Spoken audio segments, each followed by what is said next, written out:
Hello everyone and welcome! Bienvenue à tous sur cette chaîne de l'apprentissage de l'anglais. Alors aujourd'hui, on va faire un peu de grammaire et on va parler du présent. Savez-vous qu'il existe deux temps du présent en anglais? Contrairement au français où on a juste un temps en présent, en anglais on a deux temps. On a le présent simple et on a le présent continu. Alors nous allons voir dans cette vidéo la différence entre les deux, nous allons voir leur construction et nous allons voir quand utiliser ces deux temps avec des exemples concrets. Je vous conseille de rester jusqu'à la fin de la vidéo car je vous ai préparé des petits exercices d'application à mettre en place immédiatement pour que vous puissiez vraiment comprendre tout de suite et surtout mettre en application maintenant, dès aujourd'hui. Mais avant de continuer, je vous rappelle que vous pouvez télécharger le guide gratuit qui se trouve sous la vidéo. C'est un guide que j'ai créé et qui fait 24 pages où j'ai sélectionné pour vous toutes les meilleures ressources en ligne, mais également une méthode de travail et un plan d'action à mettre en place pour progresser rapidement en anglais. N'oubliez pas également de vous abonner à la chaîne, de commenter et de partager auprès des personnes de votre entourage qui éventuellement seraient intéressées d'apprendre l'anglais.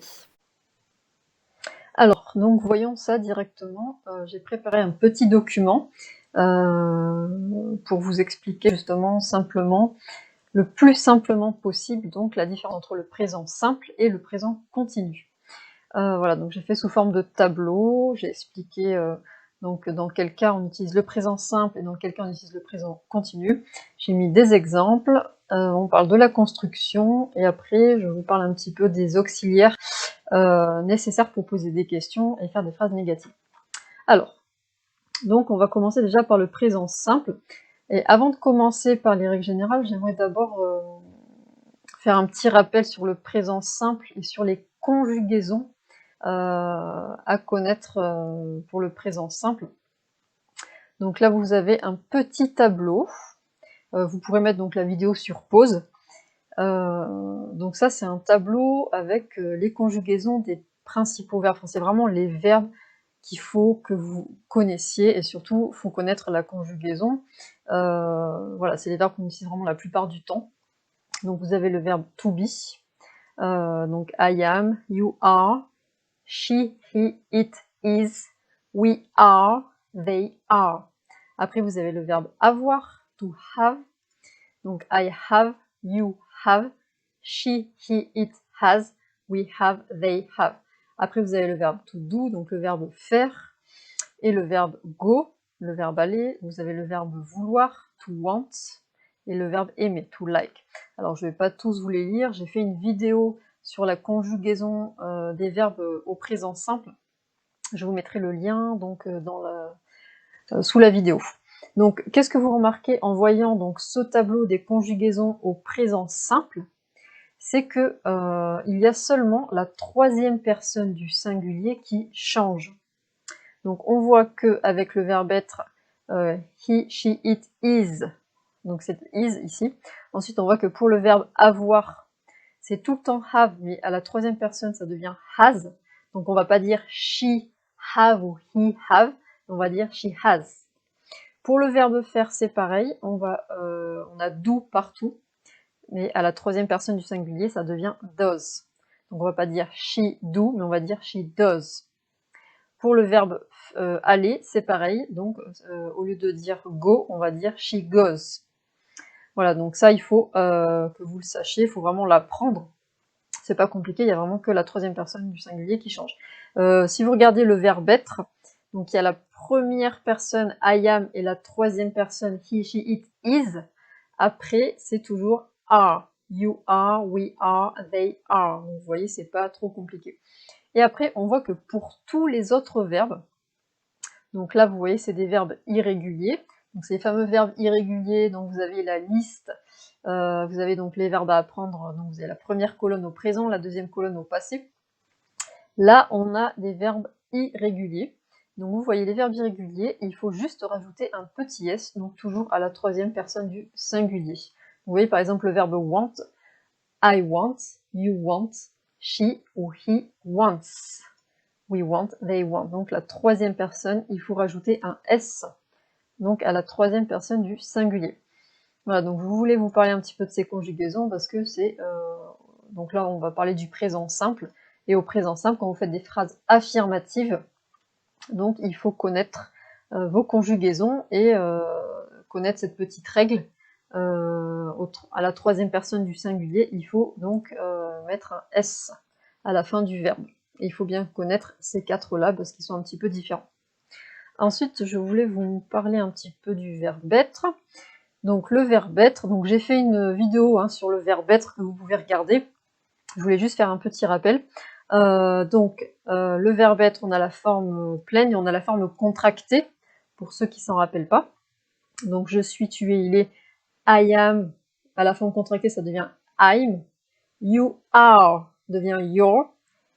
He, she, it, is devient she's, ou his, ou its. We are devient we're. You are devient your. They are devient their. Pour la négation, il suffit de rajouter not. Donc I am not ou I'm not. You are not ou you aren't. On a la façon contractée, là aussi. Vous avez la façon pleine. You are not et you aren't. Voilà. Donc là, je vous laisse regarder tranquillement. Vous pouvez mettre la vidéo sur pause et donc apprendre ces formes-là. Alors ensuite, je voulais qu'on voit un petit peu... Voilà, donc je voulais déjà vous parler... parce que le verbe être, on s'en rend pas forcément compte, mais en fait, rien qu'avec le verbe être, on peut déjà parler de plein de choses. On peut parler de son âge, de sa nationalité, de son métier, de nos émotions. Regardez ici, I am hungry, j'ai faim. I am thirsty, j'ai soif. She is cold, elle a froid. They are late, ils sont en retard. Regardez ici, parlez de vous avec le verbe be. I am Pauline, I am 25 years old. I am very happy, I am in France, I am hungry, I am a teacher. Donc vous voyez, rien qu'avec le verbe être, je suis capable de dire mon prénom, mon âge, je suis capable de dire que je suis très contente, que je suis en France, que j'ai faim et que je suis professeur. Et on peut faire ça avec toutes les personnes. Donc là, j'ai fait avec la première personne du singulier. Par exemple, regardez avec la troisième personne du singulier, avec she. Donc she is Joanna. She is 56 years old. She works in a supermarket. She's from Spain. She's very nice. Donc vous voyez, elle s'appelle Joanna, elle a 56 ans. Elle travaille dans un supermarché. Donc par exemple, n'oubliez pas qu'il faut rajouter donc un S parce que c'est la troisième personne du singulier, donc c'est avec she. She's from Spain, donc elle vient d'Espagne. She's very nice, elle est très sympa. Après c'est pareil, on peut le faire avec toutes les personnes. D'où l'importance de bien connaître donc le verbe être, de bien connaître les conjugaisons. Donc vous voyez, rien qu'avec le verbe être, vous pouvez déjà faire plein de petites phrases très pratiques, vraiment parler de plein de choses. Et vous voyez aussi avec le verbe être, on peut poser plein de petites questions toutes simples, par exemple, is it okay for you? Est-ce que ça va pour vous? Is she okay? Est-ce qu'elle va bien? Are they alright? Est-ce qu'ils vont bien? Where are you coming? Are you here? Are you hungry? As-tu faim? Who are you? Qui êtes-vous? What is it? Qu'est-ce que c'est? When is it? Quand c'est? How much is it? Combien ça coûte? Where was it? Quand c'était? C'était quand? Voilà, donc vous voyez, on peut poser plein de petites questions et faire plein de petites phrases rien qu'avec le verbe être. Donc je vous conseille de mettre ce document sur pause et d'apprendre votre verbe être. Donc là vous avez le verbe être au présent, vous avez le verbe être au passé, comme ça vous pouvez déjà commencer à faire des petites phrases au passé. Par exemple, I was, ça veut dire j'étais. Quand vous voulez dire j'étais au supermarché hier, I was at the supermarket yesterday, par exemple. Voilà, donc je vous conseille d'apprendre bien les conjugaisons du présent, de regarder, d'essayer de vous présenter, déjà, d'apprendre à vous présenter rien qu'avec le verbe être. Vous voyez, on peut vraiment parler de plein de choses. Et vous pouvez aussi donc apprendre donc les conjugaisons là, des principaux verbes et regardez bien surtout la troisième personne du singulier à connaître. Alors donc maintenant on revient sur notre tableau avec les différences entre le présent simple et le présent continu. Alors quelles sont les différences entre ces deux temps? Donc on a le présent simple, donc on a commencé à voir un petit peu de quoi on pouvait parler avec le verbe be. Donc le présent simple, c'est un temps qui sert à parler des généralités, des habitudes, de ce qui est toujours vrai, de ce que l'on aime ou pas, de nos opinions, de faire des descriptions, on peut décrire une personne, parler de notre métier, etc. Alors que le présent continu, c'est un temps de description dans le présent. Il sert à décrire les actions en cours de déroulement au moment présent, de dire ce que l'on est en train de faire, dire ce que l'on va faire, ce que l'on s'apprête à faire, et ça peut être également, on peut parler de quelque chose qui se passe en ce moment. Alors, je vous ai mis des exemples, plusieurs exemples pour que ça soit un petit peu plus concret, justement. Donc, par exemple, on va voir déjà la différence entre les deux premières phrases ici. Donc, souvent, j'ai cette question, justement, je sais, on me dit souvent, d'ailleurs, j'ai une personne qui m'a demandé récemment, et qui m'a dit, est-ce que je dois dire I go ou I'm going? Voilà, donc vous voyez, j'ai mis un exemple ici. Voilà, donc du coup, là on va voir la différence. Quand est-ce que vous devez dire I go et quand est-ce que vous devez dire I'm going? Donc, là j'ai un exemple, I go to the shop every Friday. Et là j'en ai un autre exemple, I'm going to the shop later. Donc, quelle est la différence entre ces deux phrases? Pourquoi là on met I go et pourquoi là on met I'm going? Donc là, vous voyez, sur la première phrase, on dit I go to the shop every Friday, c'est-à-dire je vais au magasin tous les vendredis. Et là, il y a écrit I'm going to the shop later.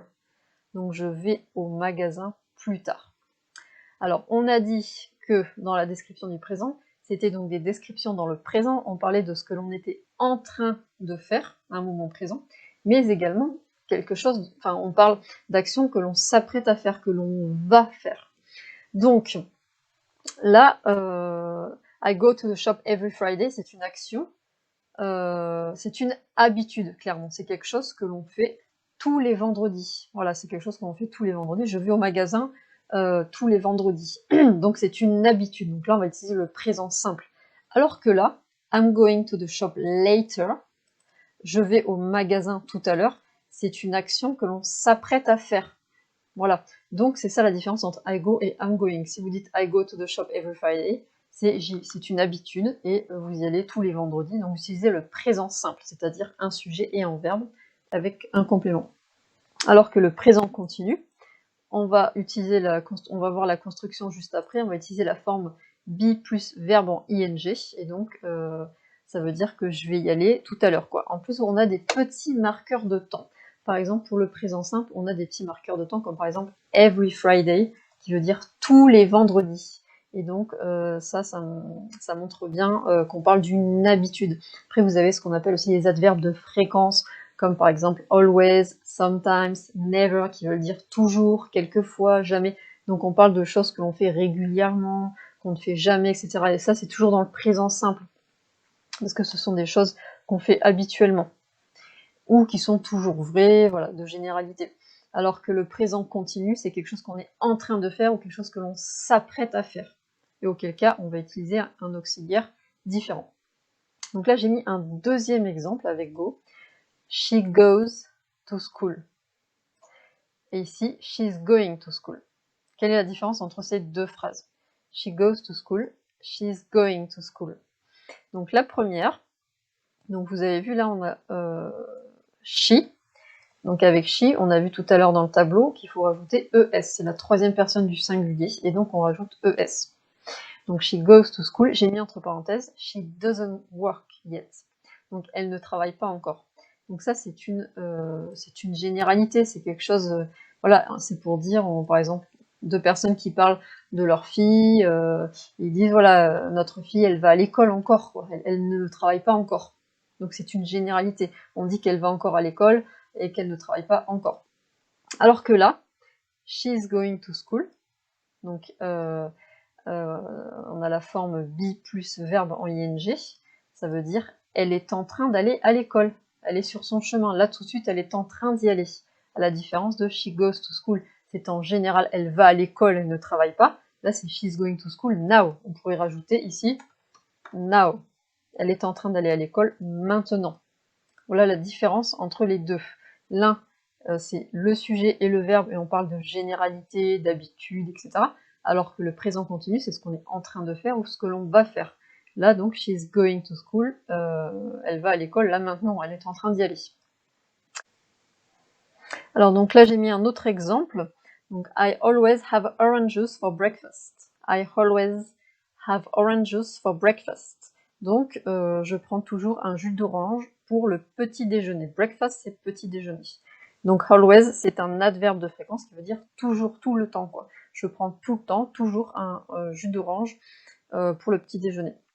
Donc, j'en profite pour rappeler que en anglais, donc en français, on dit un jus d'orange et en anglais, on inverse. Hein. Vous vous rappelez l'adjectif, donc ça passe devant. Orange juice. Donc, I always have orange juice for breakfast. Donc ça, on parle bien d'une habitude. Ensuite, on a un autre exemple de sun rises in the east. Donc le soleil se lève à l'est. Donc ça, c'est quelque chose qui est toujours vrai. Donc là, on utilise le présent simple. Ensuite, un autre exemple, I really like traveling. I really like traveling. Ou je pourrais aussi dire I like traveling. Et je pourrais enlever really. Donc ça veut dire j'aime vraiment voyager. J'aime vraiment voyager. Donc ça, ça fait partie de ce que l'on aime. Que ça soit aujourd'hui, demain. Si on aime voyager aujourd'hui, on aimera demain, ça ne changera pas. Donc voilà, c'est quelque chose qui est vrai, c'est ce que l'on aime. Donc on utilise le présent simple. Ensuite, he doesn't want to come. He doesn't want to come. Donc il ne veut pas venir. Il ne veut pas venir. Donc là, c'est pareil. On utilise le présent simple. Il n'a pas envie de venir. Il ne veut pas venir. Donc son opinion, voilà, il n'a pas envie de venir. I totally agree with you. I totally agree with you. Donc je suis tout à fait d'accord avec vous, ou avec toi. Je suis tout à fait d'accord. Donc là, ça fait partie des opinions. Hein. Je suis d'accord, je suis pas d'accord, voilà. Ensuite, she cooks only once a week. She cooks only once a week. On pourrait dire she cooks one time a week. Donc ça, once et one time, c'est la même chose. Donc elle cuisine seulement, donc only, ça veut dire seulement, une fois par semaine. Donc par semaine, c'est a week. On peut dire once ou on peut dire one time. Si c'était 2 fois, on dirait 2 times, etc. Voilà. Donc ici, on voit que j'ai mis ES parce que c'est une troisième personne du singulier. Ici, j'ai mis un S parce que c'est une troisième personne du singulier, c'est she. Donc on rajoute bien un S à la fin du verbe. Et donc là, j'ai remis la règle, donc on met toujours un S à la troisième personne du singulier. Ici, j'ai donc mis des exemples pour le présent continu. Donc, premier exemple qu'on a vu tout à l'heure, I'm going to the shop later. Donc, je vais au magasin tout à l'heure, je m'apprête à aller au magasin tout à l'heure. Donc là, on parle de ce qu'on va faire, de ce qu'on s'apprête à faire tout à l'heure. She's going to school now. Donc, elle est en train d'aller à l'école maintenant, elle est sur son chemin. She's wearing a red dress. Donc, elle porte une robe rouge. Donc là, c'est une description dans le présent. You are working. You're working. Donc, tu es en train de travailler. I'm going to pick up my son at school.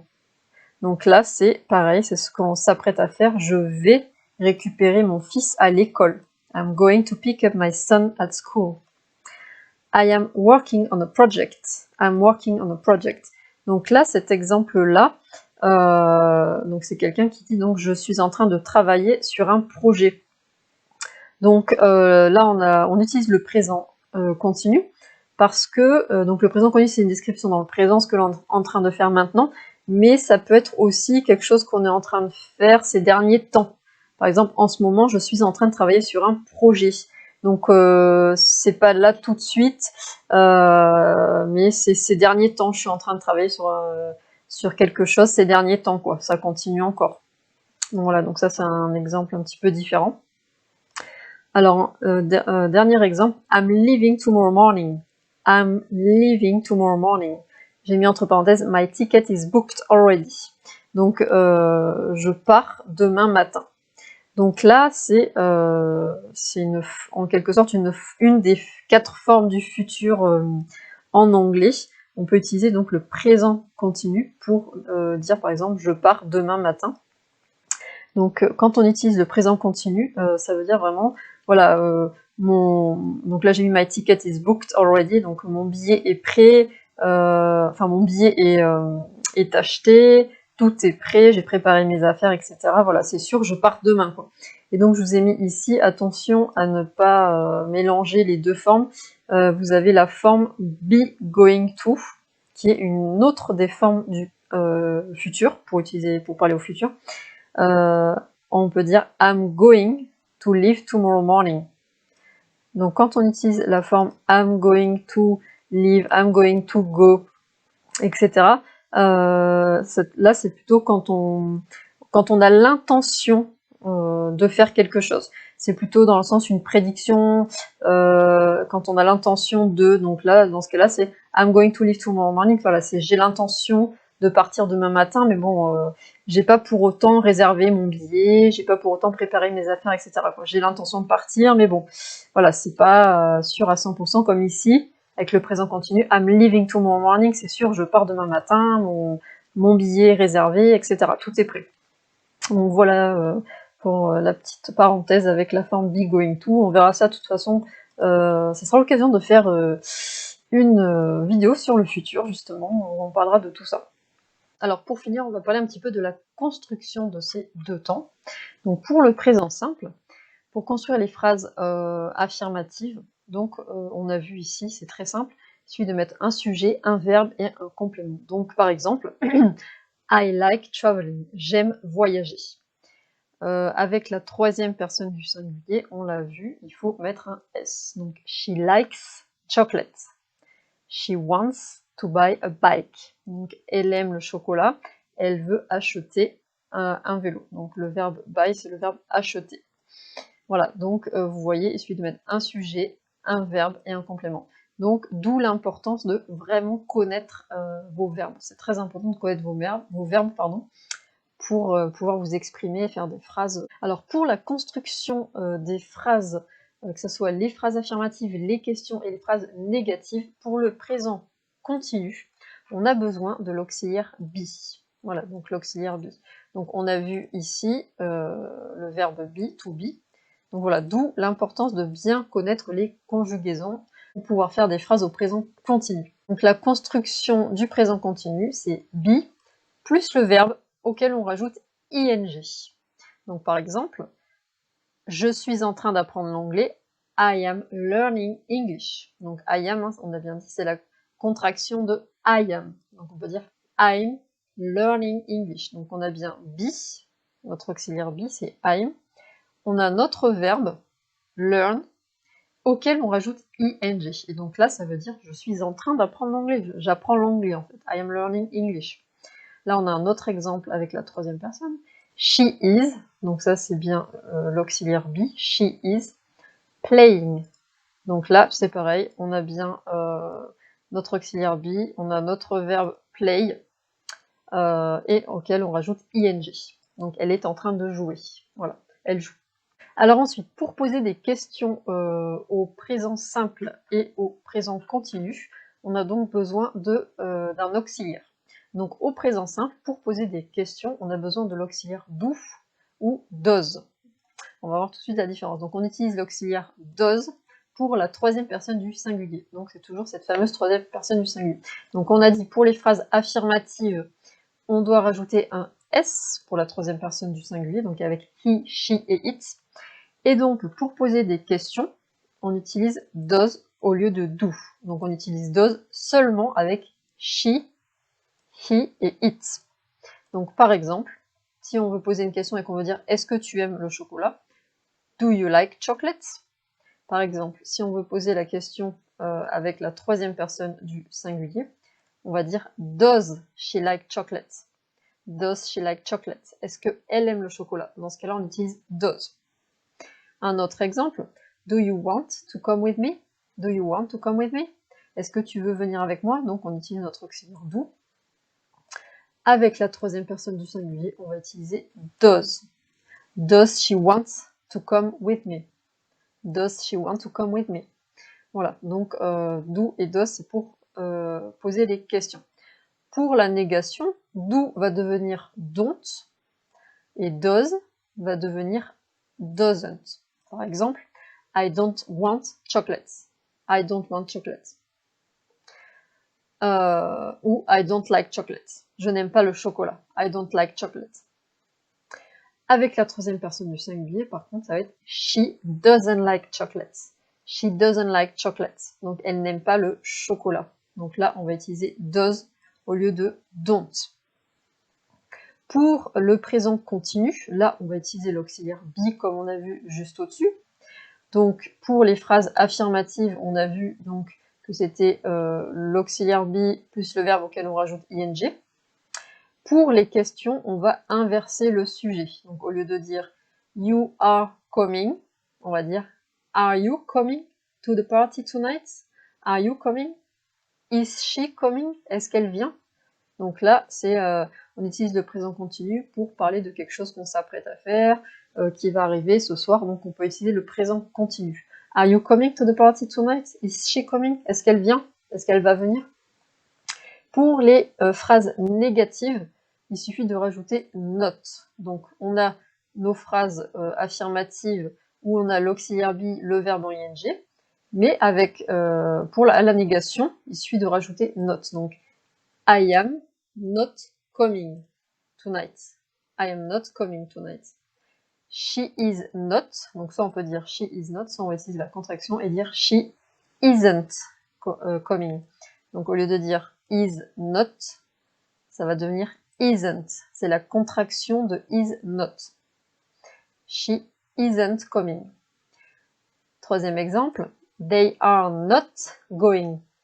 On peut dire they aren't going. Donc aren't est la contraction de are not. Vous pouvez dire they are not going ou vous pouvez dire they aren't going. Voilà. Donc voilà pour les deux temps du présent en anglais. Donc pour faire un résumé sur ces deux temps, on a donc deux temps du présent en anglais. On a le présent simple et on a le présent continu. Alors il faut savoir que dans la majorité du temps, on va utiliser le présent simple.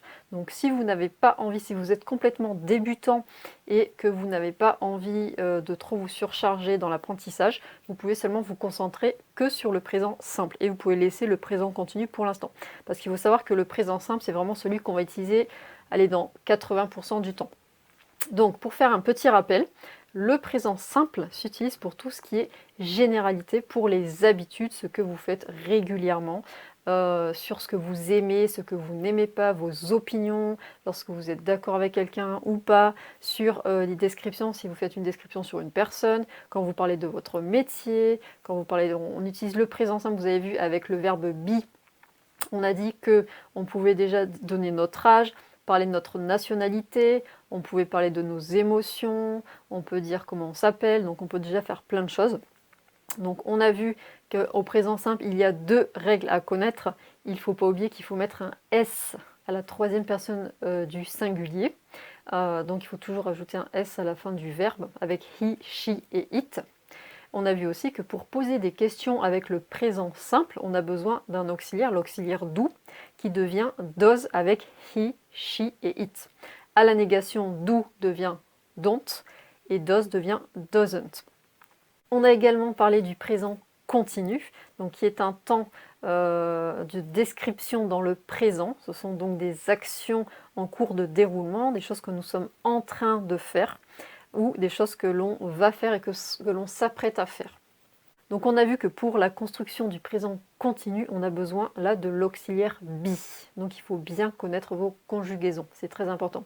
Donc c'est l'auxiliaire be plus le verbe auquel on rajoute ing.